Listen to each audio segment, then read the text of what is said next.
Ulfric won't give us a straight answer. He's a true Nord. He'll come around. Don't be so sure of that. We've intercepted couriers from Solitude. The Empire's putting a great deal of pressure on Whiterun. I love the cold air. It's exhilarating. If he's not with Perhaps us, it's because of he's my Nord against blood, us. but there's something about it that makes me feel alive. How long are you going to wait? You think I need to send Volgruff a stronger message? If by message you mean shoving a sword through his gullet. Taking his city and leaving him in disgrace would make a more powerful statement, don't you think? So we're ready to start this war in earnest then? Soon. I still say you should take them all out like you did dead King Torrig. Torrig was merely a message to the other Jarls. Whoever we replace them with will need the support of our armies. We're ready when you are. Things hinge on Whiterun. If we can take the city without bloodshed, all the better. But if not... The people are behind you.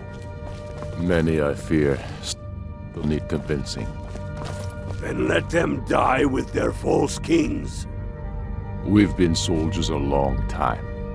We know the price of freedom. The people are still weighing things in their hearts. What's left of Skyrim to wager? They have families to think of. How many of their sons and daughters follow your banner? We are their families. Well put, friend. Tell me, Galmar, why do you fight for me? I'd follow you into the depths of oblivion. You know that. Yes, but why do you fight? If not for me, what then? I'll die before elves dictate the fates of men. Are we not one in this? I fight for the men I've held in my arms, dying on foreign soil. I fight for their wives and children whose names I heard whispered in their last breaths. I fight for we few who did come home, only to find our country full of strangers wearing familiar faces.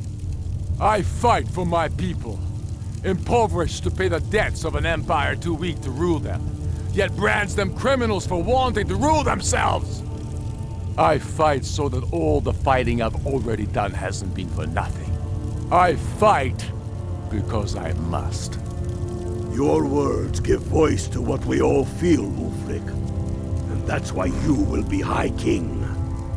But the day words are enough will be the day when soldiers like us are no longer needed. I would gladly retire from the world, were such a day to dawn. Aye, but in the meantime, we have a war to plan. Only the foolish or the courageous approach a Jarl without summons.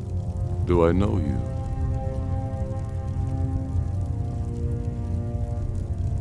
Is that so? Yes. You were with us at Helgen. People say Skyrim Destined is for the one of chopping most block, if dangerous I'm not places in mistaken. Tamriel. I think they're wrong. It's magnificent, and I'm proud to call it home. Railof's alive. I hope that's true. He's a damn good man, but he hasn't returned yet. So I'll need to wait for his account. For now, speak with Galmar. I'm always looking for able fighters. Seems we're... So long as your criminal past stays in the past, and you fight for me with honor and integrity, we'll welcome you into our ranks. Aye. Speak with Galmar. He'll size you up and see where we can best use your talents. My father, the Great Bear of Eastmarch, died during my imprisonment after the Markarth incident. I, his only son, forced to deliver his eulogy via letter I had smuggled out of prison. Such is the love of Titus Mead for his subjects. When finally set free, I returned to Windhelm and was greeted by a city in mourning, at one with my own grief and anger, clamoring in angry voices, calling out for justice, for war. They sat me on the throne of Ysgramor, the throne of my father. I only hope I can prove worthy of that honor. I killed Torrig to prove our wretched condition. How is the High King supposed to be the defender of Skyrim if he can't even defend himself?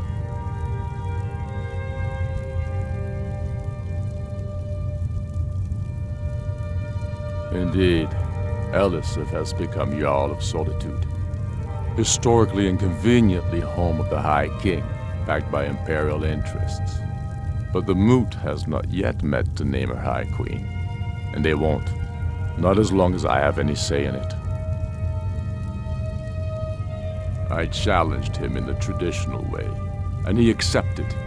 There were many witnesses. No murder was committed. True, he didn't stand a chance against me. But that was precisely the point. He was a puppet king of the Empire, not a High King of Skyrim. His father before him, perhaps, but not Torrig. He was too privileged and too foolish, more interested in entertaining his queen than ruling his country. There hasn't been a true High King in Skyrim for generations. For too long, he's been hand-picked by the Emperor and given emphatic nods by milk-drinking Jarls addicted to Imperial coin. It's time we had a real High King, one of our own making. We're fighting because we're done bleeding for an empire that won't bleed for us.